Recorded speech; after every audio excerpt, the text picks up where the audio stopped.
CA students के आसपास की सारी नेगेटिविटी को लात मारकर आपको ये मैं प्रूव कर दूंगा कि सितंबर 25 एक गोल्डन अटेम्प्ट है और आप उसमें क्लियर भी कर रहे हैं। चाहे आपका एग्जाम सीए फाउंडेशन का, इंटर का या फिर फाइनल का क्यों ना हो, आप ये 5 बड़े रीजन से अपने माइंड को तैयार करेंगे कि yes I am clearing in my September exam. और जो 4th रीजन है ना बेटा, वो मेरा पर्सनल फेवरेट है, बिकॉज जब मैंने सीए फाइनल का एग्जाम्स लिखा था तो मेरे लिए वो एक बहुत फेवरेबल साबित हुआ था। इसीलिए आप एक डायरी पेन लेकर आ जाइए, एक एक पॉइंट को अच्छे से नोट करिएगा और अपनी स्टडी टेबल के सामने लगा दीजिएगा। बिकॉज मैं चाहता हूं अब कितना भी टाइम क्यों ना बचा हो, आप हर दिन अपना बेस्ट आउटपुट जनरेट करें और आगे आने वाली एग्जाम को पास करें। तो आइए इस वीडियो को आखिरी तक देखेंगे और वादा करेंगे खुद के साथ कि अब मैं अपना बेस्ट दूंगा।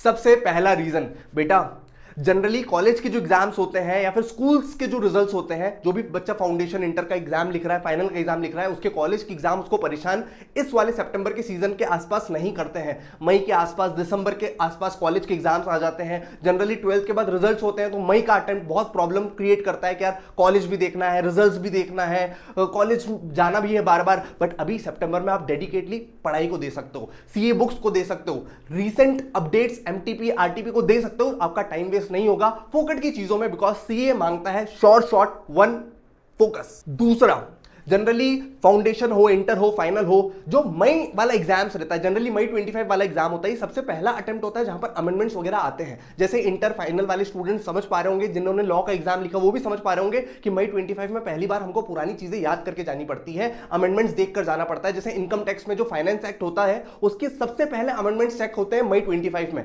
लेकिन जो बच्चा सितंबर में एग्जाम लिख रहा है उसको पता है कि यार क्या क्या अमेंडमेंट आया हुआ है, एमटीपी आरटीपी जो मई का एग्जाम था उसमें कैसे इंस्टीट्यूट ने क्वेश्चन पुट किए, तो वो सारी लर्निंग्स को लेकर, वो सारी चीजों को ध्यान में रखकर हम सितंबर की प्रिपरेशन कर सकते हैं। अगर आपका मई का एग्जाम नहीं भी निकला ना, तो आपको वापस बड़े अमेंडमेंट्स नहीं तैयार करने पड़ेंगे। जनरली जनवरी 25 में जिनका नेगेटिव रिजल्ट आया होगा उनको मई 25 में बड़ी मेहनत करनी होगी। लेकिन मई 25 का अगर आपका रिजल्ट नेगेटिव भी क्यों ना आया हो, सितंबर 25 में आप बहुत अच्छे से प्रिपेयर कर सकते हैं और अमेंडमेंट्स की चिंता किए बिना।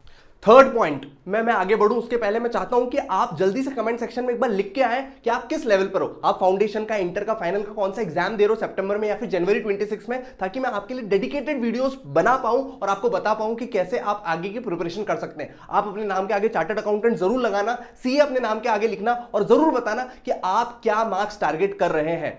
तीसरी बात, सर जब मैंने लास्ट वीडियो बताई थी आपको कि इंस्टीट्यूट ने क्या क्या चीजें चेंज करी है, उससे स्टूडेंट्स ने बहुत लर्निंग्स लिया, उसके अराउंड 1 लाख व्यूज हो चुके हैं वीडियो के, और मैंने सब कुछ बताया था कि कैसे पेपर पैटर्न चेंज हुआ है, कैसे एमसीक्यू में चेंजेस करने लगी इंस्टीट्यूट, कैसे आपको एमसीक्यू पेपर अब घर ले जाने देती है। ये सारी जो मिस्टेक्स हैं मई 25 वाले स्टूडेंट्स ने करी होगी, उसको अब रियलाइजेशन है कि मुझे क्वेश्चन प्रैक्टिस ज्यादा करनी पड़ेगी। मुझे केवल यार ये नहीं सोचना है कि लॉ का पेपर डिफिकल्ट आएगा, टैक्स का पेपर डिफिकल्ट आएगा, ऑडिट का पेपर डिफिकल्ट आएगा, बिकॉज अब इंस्टीट्यूट के कुछ भी नहीं कहने, कहीं से भी कैसा भी पेपर आ सकता है। इसीलिए अब स्टूडेंट समझ चुका है कि केवल मुझे YouTube की वीडियोस पर, रिवीजन वीडियोस पर डिपेंडेंसी कम रखनी है और अपनी सेल्फ स्टडी पर ज्यादा डिपेंडेंसी रखनी है। डेली के टारगेट्स बनाने पड़ेंगे और उसको अचीव करना पड़ेगा। और आप देखोगे ना, बहुत सारे स्टूडेंट्स जो मुझसे जुड़े हुए हैं, एनरोल्ड स्टूडेंट, डेली लेवल पर व्हाट्सएप पर टारगेट्स लिखते हैं, उसको कंप्लीट करते हैं और कहते हैं कि yes sir I have done my target. वो बहुत सारे टेस्ट लिख रहे हैं, chapter wise, portion wise, full syllabus test, और ये देखकर मुझे अंदर से लगता है कि हां आप सितंबर में एग्जाम निकालने वाले हो। अगर आपका भी सितंबर में, जनवरी में एग्जाम है, 25 में, 26 में, तो आप भी नई बैचेस लॉन्च हो चुकी है अगले 3 दिन तक, उसमें ऑफर है और 100% रिफंड पॉलिसी भी है। तो जरूर एक बार चेकआउट कर लेना,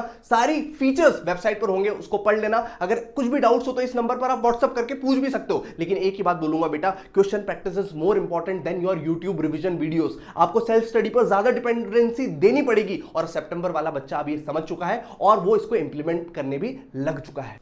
4th रीजन बेटा, जनरली पता है क्या होता है, मई का एग्जाम होता है या फिर जनवरी का, दिसंबर वाला एग्जाम होता है, उसके पहले बहुत सारे डिस्ट्रैक्शंस होते हैं। मई के एग्जाम में जो वेदर होता है वो भी इतना फेवरेबल नहीं होता, बहुत गर्मी लगती है, या फिर दिसंबर के टाइम पर बहुत ठंड लगती है। दिसंबर के पहले बहुत सारे फेस्टिवल्स आ जाते हैं, दिवाली वगैरह रहती है। मई के पहले मन नहीं करता, लाइब्रेरी में भी वेंटिलेशन ठीक से प्रॉपर नहीं होता, घर पर भी थोड़ा सा गर्मी होती है अगर आपके घर पर एसी वगैरह नहीं है तो। लेकिन ये वाला जो टाइम है कि यार वेदर भी अपने लिए फेवरेबल है और कहीं ना कहीं हमको बोल रहा है कि भाई पढ़ ले करके, एक मस्त सुकून वाली चाय बनाकर टेबल पर बैठो और अपने जो अपडेट्स हैं, रिसेंट जो चेंजेस हैं इंस्टीट्यूट के, वो पढ़ो। और एमटीपी आरटीपी जो अभी आई हुई है, अगर उसको आप अच्छे से लगा लोगे इस सुहाने मौसम में, तो बहुत बड़े चांसेस बन जाएंगे आपके सितंबर एग्जाम क्लियर करने के लिए, बिकॉज डिस्ट्रैक्शन कम है जो आउटसाइड वर्ल्ड आपको देता है जनरली। लेकिन मई और दिसंबर में थोड़े से डिस्ट्रैक्शंस बढ़ जाते हैं। 5th and the most important one, बेटा आप जो अटेम्प्ट देने वाले हो ना वो आपके लिए गोल्डन अटेम्प्ट जैसा ही साबित होना चाहिए। बिकॉज यार अटेम्प्ट कैसा भी हो, मई हो, सितंबर हो, जनवरी हो, अगर वो आपका अटेम्प्ट है तो भाई मुझे तो उसमें बेस्ट देना है ना। Every attempt is a golden attempt if it's yours. समझ रहे हो ये बात? बिकॉज इस अटेम्प्ट के बाद मुझे अगले लेवल पर ही जाना है। मन के अंदर हमको ये कंफर्ट लेकर चलना पड़ेगा, मन के अंदर ये टारगेट लेकर चलना पड़ेगा कि भाई कुछ भी हो जाए मुझे सारी चीजें करके जानी है। एक भी टिक मार्क छोड़ना नहीं है जो इंस्टीट्यूट मुझसे एक्सपेक्ट करती है। जल्दी से एक वादा करके जाओ दोस्त कमेंट सेक्शन में कि हाँ भैया I will give my best, this is my golden attempt. और आपने हमको समझा दिया है कि अब इधर उधर कहीं नहीं देखना है, फोकट के डिस्ट्रैक्शन से दूर रहना है, मन लगे ना लगे इस फोन नामक डिवाइस को थोड़ा सा दूर रखना है और 4 से 5 घंटे की प्रोडक्टिव स्टडी निकालनी है मॉर्निंग के टाइम पर, आफ्टरनून के टाइम पर, इवनिंग के टाइम पर। तभी हम बोलेंगे कि हाँ 10-12 घंटे का आउटपुट स्टडी मैंने निकाल लिया। जल्दी से हमको बताना आप कितने नंबर ऑफ आवर्स रोज टारगेट करते हैं पढ़ाई करने के लिए। और जो नई बैचेस है अपनी सितंबर की, उसकी सारी लिंक्स डिस्क्रिप्शन में होगी, फटाफट चेकआउट कर लेना। अभी ऑफर है अगले 3 दिन के लिए। I want you to see you in the batch.